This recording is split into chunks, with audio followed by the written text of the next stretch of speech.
किशनपुर नाम का एक सुंदर सा गांव था जहां लोग अपने परिवारों के साथ रहते थे और सभी खेतों में काम करके अपने जीवन का गुजारा करते थे। उसी गांव में माता रानी मंदिर के पास एक बहुत बड़ा पीपल का पेड़ था जहां लोग दोपहर में आराम किया करते थे। एक दिन की बात है, शाम होने पर गांव के सभी लोग खाना खा पीकर सो जाते हैं।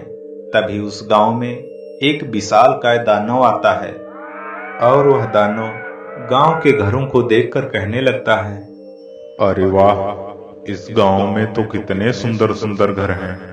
मैं इन घरों को अपने साथ आसमान में लेकर जाऊंगा और वहां एक गांव बसाऊंगा।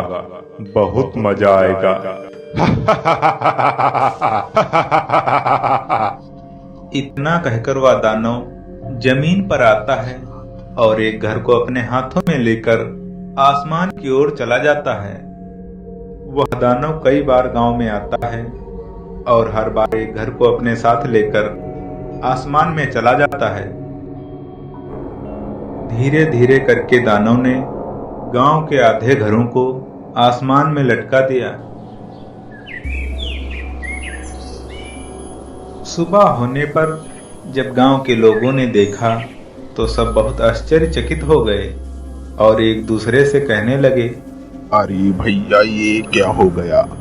गांव के आधे घर तो गायब हो गए हैं। लगता है ये सब अपने साथ घरों को भी लेकर कहीं चले गए हैं। घरों को ले जाना इतना आसान नहीं है जितना आप सब कह रहे हो। इसके पीछे अवश्य कोई ना कोई राज होगा। थोड़ी ही देर में पूरे गांव में हड़कंप मच गया।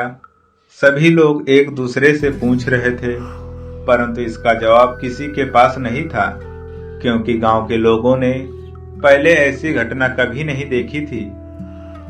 पूरा दिन डर का माहौल बना रहा। लोगों की तरह तरह की बातें करते करते शाम हो गई।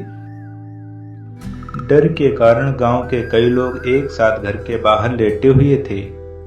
धीरे धीरे जैसे ही आधी रात्रि का समय हुआ, वह दानव फिर से गांव में आता है और एक घर को अपने हाथों में उठाकर आसमान की ओर जाने लगता है। अरे मेरा घर आसमान में उड़ा जा रहा है। रोको रोको, अरे कोई तो रोको, मेरा घर आसमान में उड़ जाएगा। अरे मुझे बहुत डर लग रहा है। दानव को देखकर गांव के लोगों की सांसें अटकने लगी। वे सब कुछ बोल ही नहीं पाए और वह दानव घर को अपने साथ लेकर आसमान में चला गया।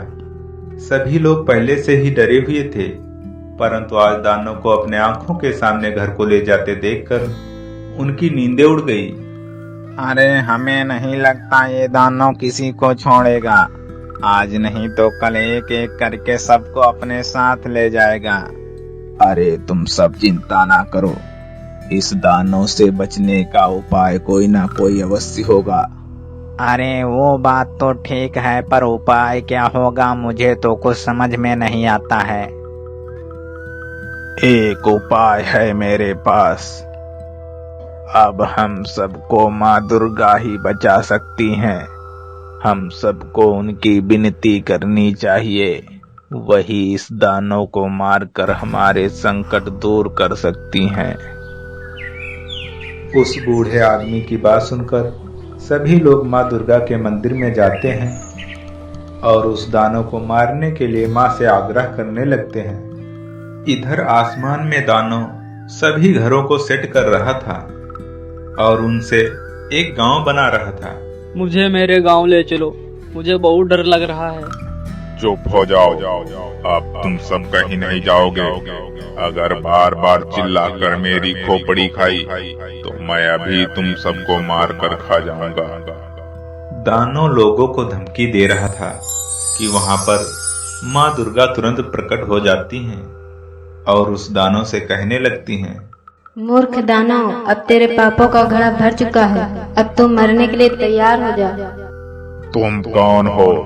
तुम्हें नहीं पता कि तुम्हारा काल तुम्हें मेरे पास लेकर आया है। मैं अभी तुम्हारे टुकड़े टुकड़े कर दूंगा। इतना कहते ही दानव ने माँ दुर्गा पर वार कर दिया दुर्गा और दानव के बीच काफी समय तक युद्ध चलता रहा। अंत में मां दुर्गा ने अपने त्रिशूल से वार किया। त्रिशूल लगते ही दानव जमीन पर धराशायी हो गया। माता रानी की कृपा से आसमान में लटके सभी घर पुनः अपनी अपनी जगह पर स्थित हो गए और गांव के लोगों ने सिर झुकाकर मां दुर्गा को प्रणाम किया।